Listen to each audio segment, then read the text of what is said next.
Good morning dear student. Hindi की class में आप सभी का स्वागत है। आज हम क्लास 4 में लेसन 5 का अध्ययन कराएंगे। लेसन 5 का नाम है नीति के दोहे। नीति के दोहे।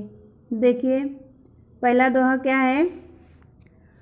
करत करत अभ्यास के जड़मति होत सुजान, रसरी आवत जात ते सिल पर परत निशान।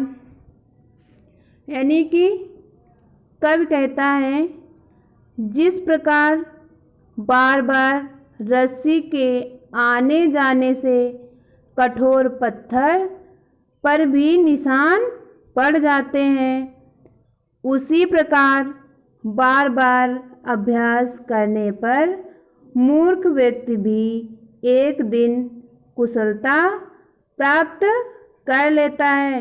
यानी कि जब हम बार बार अभ्यास करेंगे तो हम एक दिन कुशलता को प्राप्त कर ही लेंगे।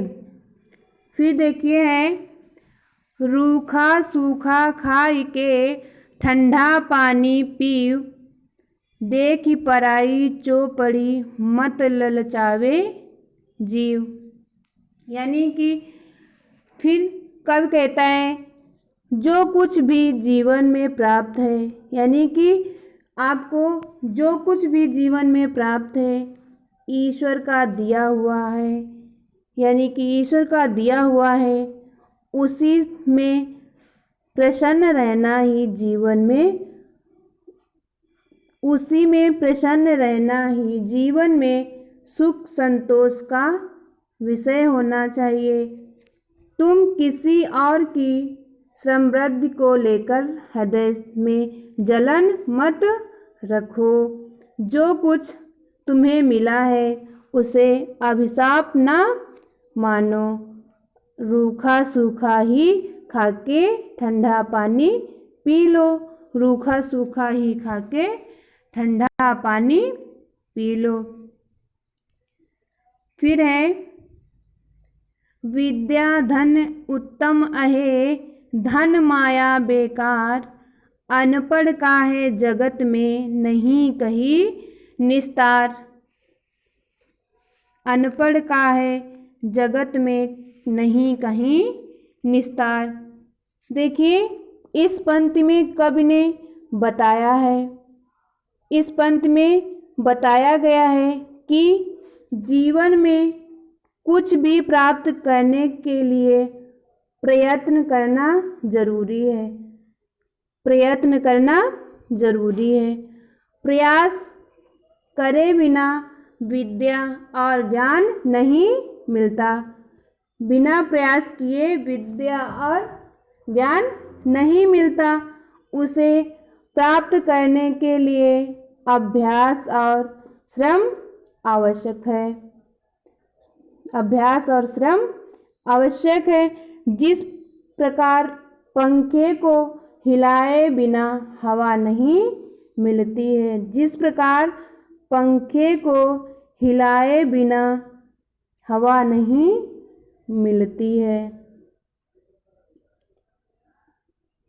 फिर है देखिए बड़ा हुआ तो क्या हुआ, जैसे पेड़ खजूर, पंथी को छाया नहीं फल लागे अति दूर।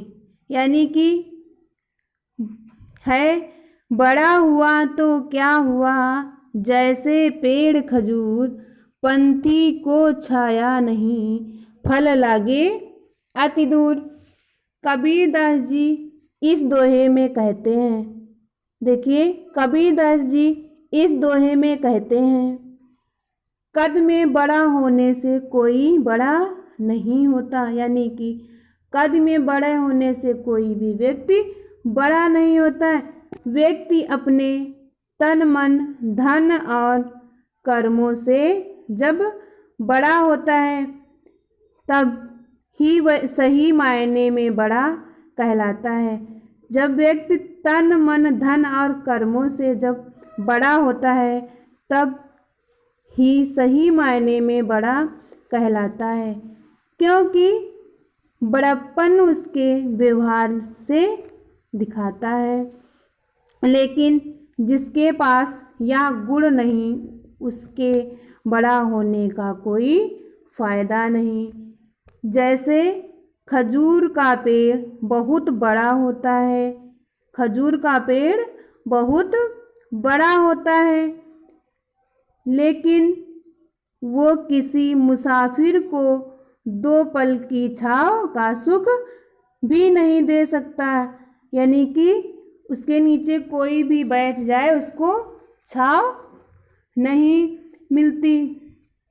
और फल इतनी दूरी पर लगते हैं, यानी कि फल भी इतनी दूरी पर लगते हैं कि उससे किसी भूखे की भूख भी शांत नहीं होती, किसी भी भूखे की भूख शांत नहीं होती।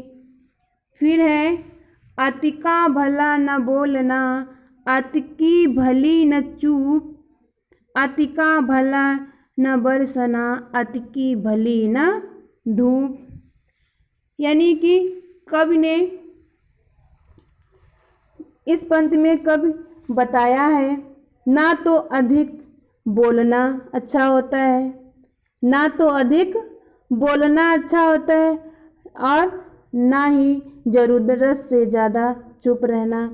यानी कि ना तो अधिक बोलना अच्छा होता है और ना ही ज़रूरत से ज़्यादा चुप रहना ही ठीक है। जैसे बहुत अधिक वर्षा भी अच्छी जैसे बहुत अधिक वर्षा भी अच्छी नहीं और बहुत अधिक धूप भी अच्छी नहीं होती है, बहुत अधिक धूप भी अच्छी नहीं होती है। अब आप लोग इसे जो है ध्यान से सुनोगे और उसके बाद में इसका अर्थ अपनी भाषा में लिखकर दिखाओगे। आज के क्लास में इतना ही। Thank you class.